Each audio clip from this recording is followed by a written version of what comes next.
तो आज हम देख रहे हैं 2013 की फिल्म जॉब्स।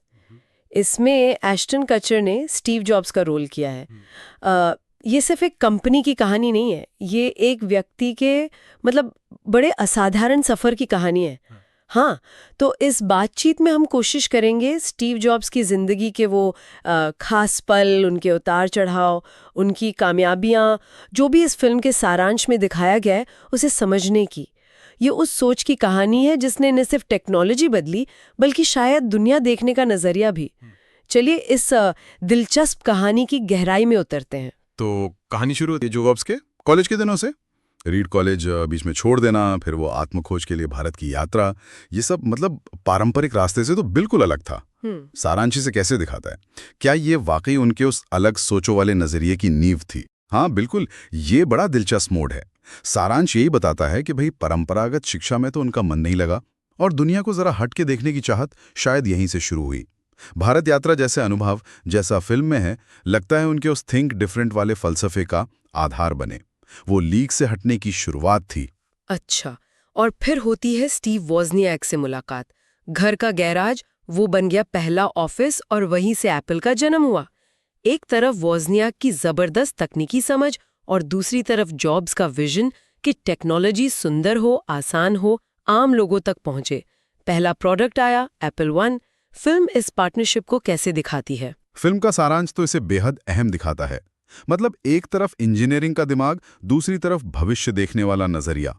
ये सिर्फ विजन और तकनीक का मिलना नहीं था, बल्कि ये इस बात का सबूत था कि कैसे दो बिल्कुल अलग तरह की काबिलियतें मिलकर कुछ कमाल कर सकती हैं। हाँ। और वो गैराज वाली कहानी जो फिल्म दिखाती है, वो सिर्फ एक शुरुआत नहीं थी, वो एक तरह से प्रतीक बन गई कि बड़े आइडिया कहीं से भी किसी भी कोने से जन्म ले सकते हैं। सही बात है। फिर एप्पल आया जिसने उन्हें बाजार में पहचान दिलाई। वो एक बड़ी कामयाबी थी। लेकिन सारांश ये भी इशारा करता है कि यहीं से शायद मुश्किलें भी शुरू हुईं।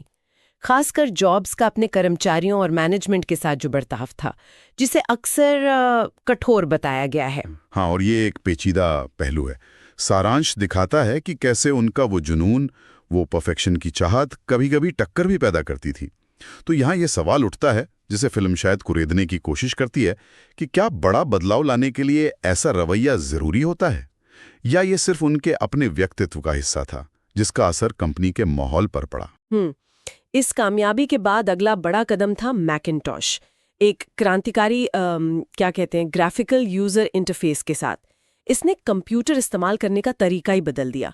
लेकिन जैसा सारांश बताता है, बाजार में ये शायद उतनी बड़ी हिट नहीं हुई जितनी उम्मीद थी। बिल्कुल। फिल्म दिखाती है कि कैसे जीयूआई ने कंप्यूटर को वो कमांड लाइन की उलझन से निकालकर आम यूजर के लिए कितना विजुअल और आसान बना दिया। ये उस वक्त बहुत बड़ा कदम था तकनीकी तौर पे। हाँ, बहुत बड़ा। लेकिन इसका बाजार में धीमा चलना ये भी दिखाता है कि सिर्फ नयापन ही काफी नहीं होता। बाजार तैयार है या नहीं, कीमत सही है या नहीं, मार्केटिंग कैसी है, ये सब भी उतना ही मायने रखता है। और शायद वो सब चीजें उस वक्त पूरी तरह साथ नहीं दे पाई। लेकिन कंपनी के अंदर भी तो समीकरण बदल रहे थे और कहानी ने एक ऐसा मोड़ लिया जिसकी शायद किसी ने उम्मीद नहीं की थी। जॉब्स को उन्हीं की बनाए कंपनी एप्पल से निकाल दिया गया। ये तो मतलब बहुत चौंकाने वाला था। हाँ, ये उस दौर की टेक इंडस्ट्री की जो उथल-पुथल थी और कंपनियों के अंदर की पॉलिटिक्स, सत्ता का संघर्ष, उसको दिखाता है, जैसा सारांश में झलकता है। लेकिन शायद ये जॉब्स के लिए एक बहुत जरूरी मोड़ भी साबित हुआ। यहाँ से उनकी कहानी हार मानने की नहीं, बल्कि लचीलापन दिखाने की और असफलता से सीखकर वापसी करने की बनती है। बिल्कुल, वो रुके नहीं। उन्होंने नेक्स्ट कंप्यूटर कंपनी शुरू की, जो हायर एजुकेशन और बिजनेस के लिए पावरफुल मशीनें बनाती थी, और फिर पिक्सर को खरीदा, जो उस वक्त एक हार्डवेयर कंपनी थी, और उसे एक कामयाब एनिमेशन स्टूडियो में बदल दिया। टॉय स्टोरी जैसी फिल्में दी। सही कहा, ये उनके करियर का अंत बिल्कुल नहीं था, बल्कि एक तरह से सीखने और अपने दायरे को और फैलाने का दौर था, जैसा सारांश भी बताता है। नेक्स्ट से उन्हें सॉफ्टवेयर और ऑपरेटिंग सिस्टम की गहरी समझ मिली होगी, और पिक्सर से उन्हें क्रिएटिव इंडस्ट्री और कहानी कहने की ताकत का अंदाजा हुआ। ये उनकी दूरदृष्टि और मतलब नई परिस्थितियों में ढल जाने की क्षमता दिखाता है। और फिर कहानी घूमकर वापस एप्पल पर आती है। 1997 में एप्पल ने नेक्स्ट को खरीद लिया और जॉब्स वापस आ गए। इसके बाद तो जैसे एप्पल की पूरी काया ही पलट गई। आईमैक, फिर आईपॉड, आईफोन, आईपैड, एक के बाद एक प्रोडक्ट्स ने कंपनी को फिर से शिखर पे पहुंचा दिया। हाँ, और फिल्म का सारांश इस वापसी को एक बहुत ही निर्णायक मोड़ की तरह दिखाता है। ऐसा लगता है जैसे उनका जो मूल विजन था वो इतने सालों के अनुभव और नेक्स्ट की तकनीकी ताकत के साथ मिलकर और ज्यादा मजबूत और ज्यादा परिपक्व हो गया था। उनके लीडरशिप में एप्पल ने न सिर्फ वापसी की बल्कि इनोवेशन की एक नई परिभाषा ही लिख दी। तो इस फिल्म के सारांश से जो मुख्य बातें निकल कर आती हैं वो है जुनून, दूरदृष्टि, कभी हार न मानने वाला वो जज्बा, और सबसे बढ़कर जो चली आ रही धारणाएं हैं उनको चुनौती देकर अलग सोचने की हिम्मत। कुल मिलाकर ये सारांश स्टीव जॉब्स की एक ऐसी तस्वीर पेश करता है जिसमें उतार चढ़ाव है, संघर्ष है, लेकिन अंत में लीक से हटकर सोचने और दुनिया को बदलने की एक बहुत शक्तिशाली कहानी है।